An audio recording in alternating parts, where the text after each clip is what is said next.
ஆச்சி குழம்பு மிளகாய் தூள் வழங்கும் மணி செய்திகள். இணைந்து வழங்குபவர்கள் அரசன் சோ.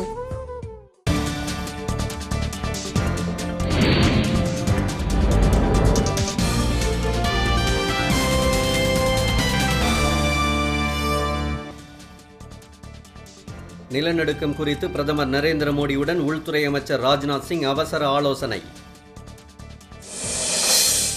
நேபாளத்தில் நிலநடுக்கத்தால் உயிரிழந்தோரின் எண்ணிக்கை 600ஆக அதிகரிப்பு. பீகாரில் 15ஆக உயர்வு. நிலநடுக்கம் தொடர்பான அனைத்து தகவல்களையும் பெற டெல்லியில் கட்டுப்பாட்டு அறை திறப்பு. நிலநடுக்கம் எதிரொலி. இமயமலையில் பனிப்பாறைகள் சரியும் ஆபத்து உள்ளதால் கண்காணிப்பு தீவிரம்.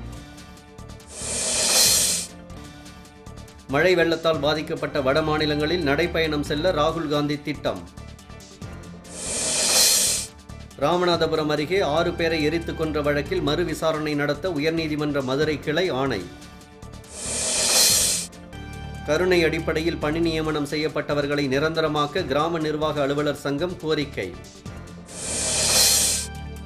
தேனி அருகே பெரிய குளத்தில் பெய்த மழையால் வீட்டுச் சுவர் இடிந்து விழுந்ததில் 4 பேர் படுகாயம்.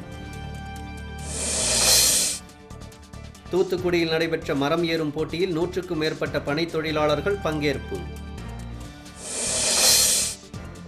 பிணை கேட்டு தீவிரவாதி மஸ்ரத் ஆலம் தாக்கல் செய்த மனுவை தள்ளுபடி செய்தது ஸ்ரீநகர் நீதிமன்றம். ஆச்சி குழம்பு மிளகாய் தூள் வழங்கிய மணி செய்திகள். இணைந்து வழங்கியவர்கள் அரசன் சோ.